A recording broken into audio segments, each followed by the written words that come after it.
Hello and welcome to Queerful, the only show on the internet brought to you by a flat earth, overpriced brunch, and every gay actor who's ever lost a dream role to James Franco. I'm your host Benjamin, and today we're talking about Pride Month. Every June for almost 50 years now, LGBTQ people have been gathering and remembering and celebrating their shared stories and collective consciousness. And since we've reached that wonderful summer month yet again, I thought it would be cool to do a little breakdown of what exactly is Pride. People generally don't have much knowledge about gay history or the gay rights movement in America and how that shaped our culture. It's just not something that gets taught very often. And there also seems to be a lot of misconceptions about Pride. And so I kind of want to just give you some fun facts about the history of Pride and also debunk some of those misconceptions and share some of my personal opinions because it's my YouTube channel and I can do whatever I want. So, welcome to June, happy Pride, let's get into it. So the first thing I want to say about Pride is that Pride is not about straight people. And I mean that in the least offensive way possible. I'm not saying that, we hate straight people. Quite the opposite. I think a lot of people have this image of Pride as a way for LGBTQ people to shove their lifestyles down people's throats. And that's not at all the case. Like, if I want to get all dressed up and go dancing and be with my friends and just have a space where I can express myself, I'm not going to be doing any of that for someone else. That's about me having an opportunity to just kind of breathe and live and be in a space that welcomes me and wants to build community around me. So yeah, Pride is really not about provoking straight people or ruffling feathers or trying to prove a theological or moral point. It's just about existing and just about building community and having fun. The next thing I want to say, and this is a very important historical tidbit, is that Pride literally started as a riot, okay? In the 1960s, early 70s, there was a lot of unrest between the LGBTQ community and the police force and government and public community, whatever. And that unrest had led to a lot of violence, and there were raids that happened where police would find excuses to go into bars where a lot of gay people were known to hang out, and they'd find excuses to go into those places and arrest those people. So this happened before Stonewall. But the Stonewall riots is kind of the event everybody knows that happened at the end of June 1969, and that was kind of the event that kickstarted the gay rights movement as we know it today. I think it's dangerously easy for Pride to just become about putting a rainbow filter on your Facebook profile pic. But Pride is so much more than that. Pride has a long history of subverting violence and subverting oppression and subverting silence in the mainstream community. And if you're interested to learn more about the history of all this, I encourage you to go do research. It's actually a really fascinating history of how the gay rights movement started and how we got to Pride Month as it is today. I'm going to link some articles and different resources in the description box just for further reading if anyone is interested. So while we're talking about history, queer people in America have been rallying around their cultural narrative since 1970, but people have been queer, have been outside the sexual and gender norms of their context for all of history. In terms of gender norms and being sexually deviant as to the gender of the person that you love, people have been queer in every era and every culture and every context, and people use different words for it, or in some contexts people didn't use any words for it, but that doesn't mean that those people didn't exist. Some people have made the very reasonable observation that we're seeing more and more people identify as gay or lesbian or bi or pan or queer or trans or non-binary. We're seeing an influx of people using these labels just in the past 5, 10, 15, 20 years. People's, qualm with that is they're saying, well, if people are only just now attaching to these labels and this community is just now growing, isn't it just kind of a fad? Isn't it just people trying to be special snowflakes or whatever? But the influx of people using these identity markers isn't about the experience of people necessarily so much as it is about language. Prior to the past 5, 10, 15, 20 years, as a culture, we didn't have the language for people to identify as bisexual. That's not something that's always existed in the English language. The concept of homosexuality and heterosexuality didn't even exist in the 1800s. So these concepts that we're talking about are very new, very recent in terms of the language to talk about them. But the experiences of people having same-sex attraction or not fitting into gender norms or being queer in that way That's not new at all. That's always been a thing. That's literally always been a thing. So let's move on to some of the misconceptions about what pride is and isn't. In many ways, pride is remembrance of pain. If you didn't already know this, let me be the one to burst your bubble, but being gay is not all sunshine and rainbows.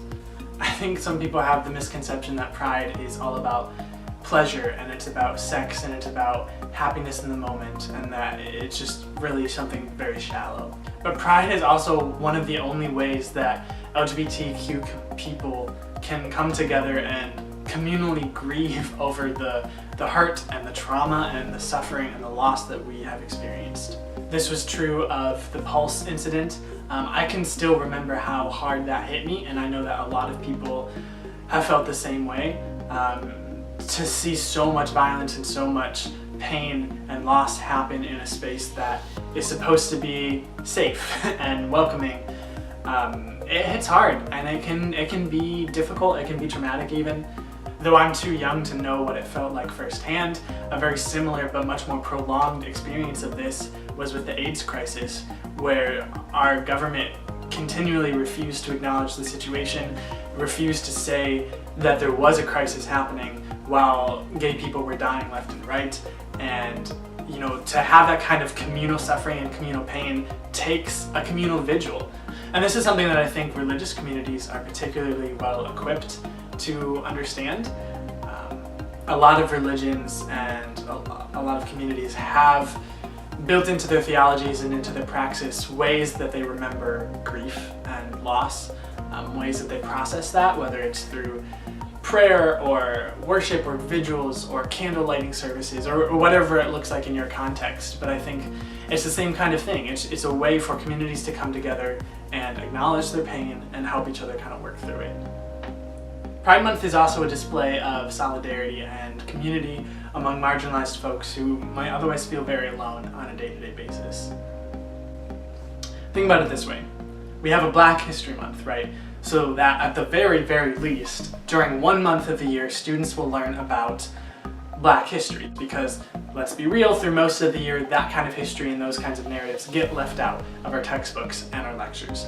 And we don't have a White History Month because white history gets taught 12 months of the year, except we tend to just call it history because that's what privilege and colorblindness does. In the same way, we don't need a straight pride parade, as some folks on the internet are so keen on suggesting, because pretty much every parade that's not a gay pride parade is basically a straight pride parade. Except for Mardi Gras. That seems pretty gay. And whatever that electric light show parade is at Walt Disney World, that seems pretty gay too. But all the rest of them, straight. Now, my personal favorite misconception to debunk is that pride is not inherently anti-Christian. Now, this is something that you probably hear a lot because people love to pit LGBTQ people against Christian people as if there's no overlap of individuals who live with both identities. Don't just take my word for it. Go to a Pride Parade and you will see that there are countless churches and religious organizations that are not only chill with pride, but are marching in the parade. There are Jesus people who are queer, and there are queer people who love Jesus, so no, pride is not inherently anti-Christian. Speaking of intersecting identities, pride events like the festivals and the parades and whatnot are not all-encompassing of queer people and queer identities. I know lots of people who identify somewhere in the LGBTQ plus spectrum, but don't love Pride Month necessarily, don't necessarily celebrate it, or love going to the parades or the festivals, and that's totally okay, and that does not make them less queer. In a lot of ways, Pride festivals and parades and whatnot are an isolated incident that show queer people in their freest and most comfortable environment where you can dress however you want, and you can talk however you want, and you can just be with your friends and be with your community without fear of the homophobia that may exist in your daily life. But most queer people's day-to-day experiences are nothing like a pride parade. We have jobs, we have families, we have friends that we hang out with, we play video games or watch Netflix or crochet or garden or whatever it is that we like to do as individuals. I am a queer person and I am proud of that, but there is so much more to me than just my queer identity.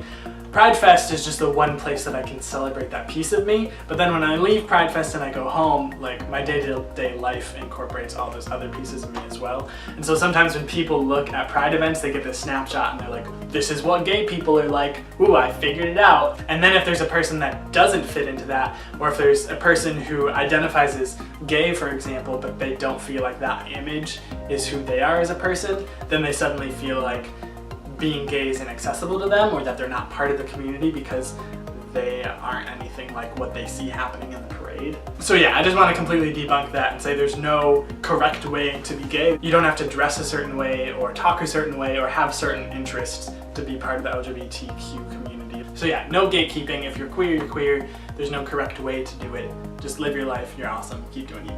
Another quick caveat, and I'll try not to get sidetracked on this, but Pride has also in many ways been co-opted a little bit by a consumer culture. Pride Month has become an annual tradition of businesses and corporations like Target or Starbucks or Verizon or Wells Fargo putting rainbows on their products and selling them to queer people to be like, hey, we support your community, like come shop at our establishment because we support you. It's just a very consumerist exchange where queer identity becomes something that's now sold on the marketplace. But yeah, that's just a caveat that I find kind of interesting. I won't get sidetracked on it, but I will link some articles in the description if you're interested in reading more about that stream of thought. People call it like rainbow capitalism or pink capitalism, and there's some pretty interesting critiques of that. So there are a lot of reasons why I think this month is really important and why it means a lot to so many people. It's a good thing to know history and to form a sense of communal consciousness and cultural narratives. Thank you for trekking through this video. Hopefully it wasn't too ranty. Hopefully it was interesting and informative. I hoped it sparked some thoughts or some questions about Pride or about different topics that I mentioned.